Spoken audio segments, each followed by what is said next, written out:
Hello everyone, start करते हैं आज के वीडियो को। और आज के वीडियो में हम डिस्कस करने वाले हैं राष्ट्रपति ट्रम्प के बारे में। राष्ट्रपति ट्रम्प के बारे में बात करना भी जरूरी है क्योंकि उनको जब मन आता है ट्रुथ सोशल उनका एक खुद का सोशल मीडिया प्लेटफॉर्म है। आपको मालूम होगा जब ट्विटर ने उनको बैन किया था ट्विटर से, उस समय ट्विटर हुआ करता था, तो उन्होंने एक अपना खुद का अकाउंट बना लिया था ट्रुथ सोशल और उस पर हर दिन धमाका कुछ ना कुछ करते रहते हैं। पहले भी करते रहते थे, लेकिन अभी राष्ट्रपति होने के नाते वो धमाके कई मायनों सब लोगों के लिए मायने रखते हैं ग्लोबल पॉलिटिक्स के अंदर। अभी हाल ही में अगर किए गए धमाके की बात करें तो उसमें उन्होंने किया क्या है कि उन्होंने जो वेनेजुएला है, आपको मालूम होगा वो एक बहुत ही हॉस्टाइल कंट्री रहा है अमेरिका का। तो वेनेजुएला से जो भी दूसरे देश अगर ऑयल परचेस करते हैं तो उन दूसरे देशों पर 25% का टैरिफ हमारे राष्ट्रपति ट्रंप लगाने वाले हैं। तो ये सारी चीजें निकलकर सामने क्यों आई और क्यों राष्ट्रपति ट्रंप ने ऐसा वो किया, मुझे कहीं ना कहीं ये लगता है क्योंकि आपको मालूम होगा जब से 2 अप्रैल वाला जो बिजूफा या 2 अप्रैल वाला जो राष्ट्रपति ट्रंप ने बोला है कि 2 अप्रैल से सारी कंट्री जो यूएस पे अगर मान लो 10% टैरिफ लगाती हैं तो यूएस भी उन पर रेसिप्रोकल टैरिफ मतलब 10% का टैरिफ लगाएगा। अब 10% के टैरिफ की जैसी बात आती है तो उसमें भारत का भी नाम एक प्रमुख रूप से आ जाता है। अब भारत का नाम जैसे ही आता है तो भारत में, और भारत के लिए पहले ही वो बोल चुके हैं कि भारत की मुझे हर चीज पसंद है एक्सेप्ट जो भारत टैरिफ ज्यादा लगाता है। तो ये मूव भी मुझे लगता है भारत को ध्यान में रखते हुए ही किया गया है, भारत और चीन स्पेशली। क्योंकि भारत भी वेनेजुएला से लगभग अपना 1.5% तक का जो क्रूड ऑयल है वो परचेस करता है। जो भी भारत का कंजप्शन है उसका 1.5% का क्रूड ऑयल परचेस करता है। और पहले इसमें क्या थी, थोड़ी सी राहत दे रखी थी रसिया के लिए, थोड़ी सी राहत दे रखी थी। तो रसिया को तो नहीं टच करने वाले वो मेरे को मालूम है, लेकिन और आप सबको भी मालूम होगा उसका रीजन मैं आगे बताऊंगा। लेकिन अभी बहरहाल में जो वेनेजुएला है, ईरान है, इनको टारगेट कर रहे हैं।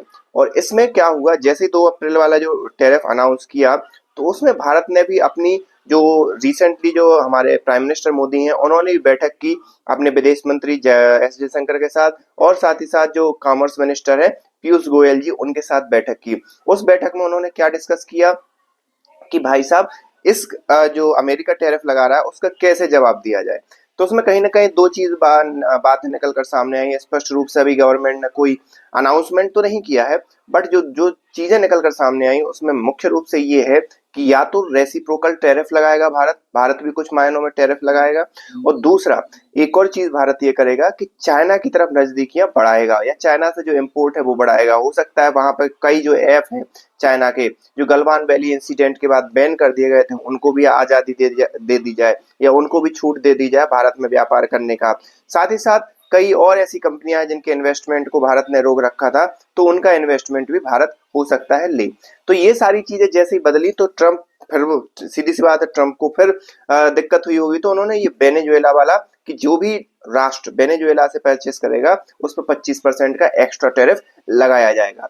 अब अगर आप ट्रंप की नीतियों को देखें तो मुझे ट्रंप कम पुतिन ज्यादा समझ में आते हैं, क्योंकि पुतिन ही एक ऐसे देश हैं, पुतिन ही एक ऐसे राष्ट्रपति हैं जो चाहते हैं कि अमेरिका वेस्टर्न ग्रुप या नाटो से अलग हो जाए, वेस्टर्न अलायंस से अलग हो जाए, और सारी जो मतलब यूरोपियन कंट्री उनसे अलग हो जाए, और जो भी डिपेंडेंसी है अमेरिका के ऊपर और दूसरे राष्ट्रों की वो भी खत्म हो जाए। तो राष्ट्रपति ट्रंप की नीतियां इसी ओर अग्रसर हैं, क्योंकि जब आप क्या करोगे, ज्यादा से ज्यादा टैरिफ लगाओगे और दूसरे देश उसको पे करने के लिए बहुत मजबूर हो जाएंगे, तो सीधी सी बात है वो अमेरिका को छोड़कर कहीं और डिस्ट्रीब्यूट होंगे, कहीं और जाएंगे, कहीं दूसरे देश से अलग व्यापार करेंगे। तो धीरे धीरे लोगों की अमेरिका के ऊपर डिपेंडेंसी कम होती जाएगी और अमेरिका खुद ब खुद एक अलग हो जाएगा। और अभी आपने देखा होगा पूरा वेस्टर्न अलायंस तो अमेरिका से थोड़ा सा अलग हो ही गया है यूक्रेन और रसिया के मुद्दे पर।